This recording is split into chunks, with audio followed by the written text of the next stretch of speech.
So I'm just wondering something, right? Something I was just thinking about. So when I watch interviews, you know, I'm watching Vlad and I'm watching No Jumper and I'm watching, you know, a lot of different interviews when they be having rappers on the podcast and stuff like that, right? And the rappers be getting interviewed. And then all you really hear is the interviewer asking, "Oh, so you got arrested when you was 15, huh? Oh, tell me about that. Oh, you got shot when you was 20 years old, you got shot, right? You almost died, huh? Tell me about that. You was in a coma for 6 months, huh? So tell me about that. Oh, I heard you had beef with such and such rapper, and how did that start? And then what happened with it? If you got something to say to them right now, what you got to say?" That kind of stuff, right?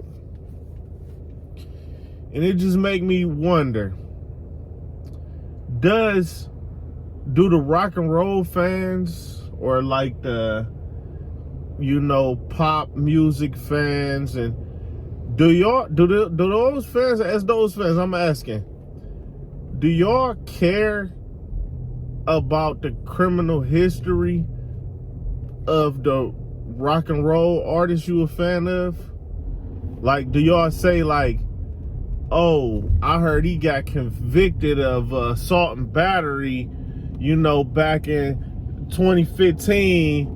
So, man, I gotta listen to him. He an authentic artist. He real." Like, do y'all think that way? Like, do y'all say like, "Oh man, yeah, he was real messed up on drugs and stuff, and you know, we gotta listen to him, man. You know, he really about that life. He was on meth and heroin and everything, man. We gotta listen to him." Like, do y'all care about they background and stuff like that? Or would it be okay if they just was like, "Oh, he used to go to school, he was always playing this instrument, his dad and his mom was together and they raised him in a good neighborhood, but they just realized he was just talented and he liked to talk about things he saw in life"? Like, would that, or is that more so how the fans, as a fan of a rock and roll and the pop and stuff, do y'all really care so much about their personal life and history? That's what I'm just wondering. Or is that really just a rap thing? Because with rap, man, if they find out anything in your past was not like gangster, or at least if you talking like that. But if you not talking like that, it's also hard to get fans. So the thing is, like, with rap, it's a big thing about who you are. It might even be bigger than your actual talent. Because I done seen plenty of rappers who really didn't have no talent, but people listen to them just because the history that they had, or they believe what they saying to be true, or whatever. And I mean, I understand to an extent, because I also like to hear like things that's like autobiographical, you know, if you know what I mean. Like, I also like to hear stuff that make me feel like it's coming from the heart, and it's, you know, that type of thing. It does matter, but it don't gotta be negative though all the time. It can be anything. You know, you talking about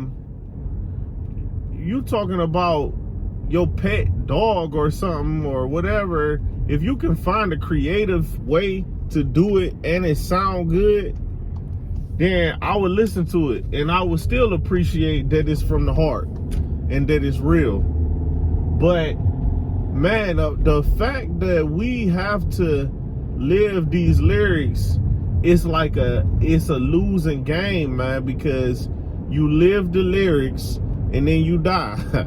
Or you live the lyrics and then you get locked up, or you end up with a RICO case. You know what I'm saying?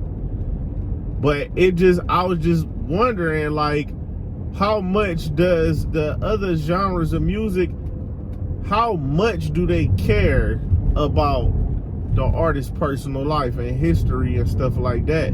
Because if they don't care, then that means that it's very possible that rappers can be just musicians and don't have to worry about living up to this standard, man. Because that's the thing that's killing the rap game right now. I believe in literally killing the rap game. You know, not just saying it, but I mean literally. You know, so that's just something to think about, man. And if anybody really know the answer to this, y'all can tell me, like, oh no, I'm a rock and roll fan, and yeah, I care, like, if this person really living that, if they talk about a bunch of, you know, dark, if they talking about like some devil worship or whatever, do they gotta really be worshiping like, do they gotta really be that in order for you to listen to them? Or you find out like, oh, he a Christian, I ain't listening to him no more. Is it really like that though? Because I mean, I guess it is. You know, Marilyn Manson, you know, he was one of them though that was really living that crazy stuff. Some of that crazy stuff he was saying, you know. Or if you think about like Eminem, for example, Eminem used to be talking about chainsaws and all that, and y'all know he didn't use no chainsaws or nothing like that on nobody in real life. But it was more entertainment purposes. It was being creative, like that shock value that was in it. It wasn't like, oh, Eminem, well, I'm not listening to you because you ain't really used that chainsaw on nobody. Like, that just sound dumb. Like, but at the same time, that's what we do. We'll say, we can't listen to you talk about spinning the block and doing drive-bys, but you really expect them to do that though. So how is that even so much worse than somebody using a chainsaw and you expecting them to do that in real life? Like, still same outcome. So, but I don't know, man. We just need to get ourselves together, man. Because I'm a part of the rap game, and I can't say that I'm totally innocent and that I never listen to nothing like that or I don't understand, because I do, but it's over with, man. Kind of like it's to the point where it's just sad, man. Embarrassing. Like, we ain't that dumb, right? So I ain't gonna hold y'all, man. Next time, tapping out, yeah.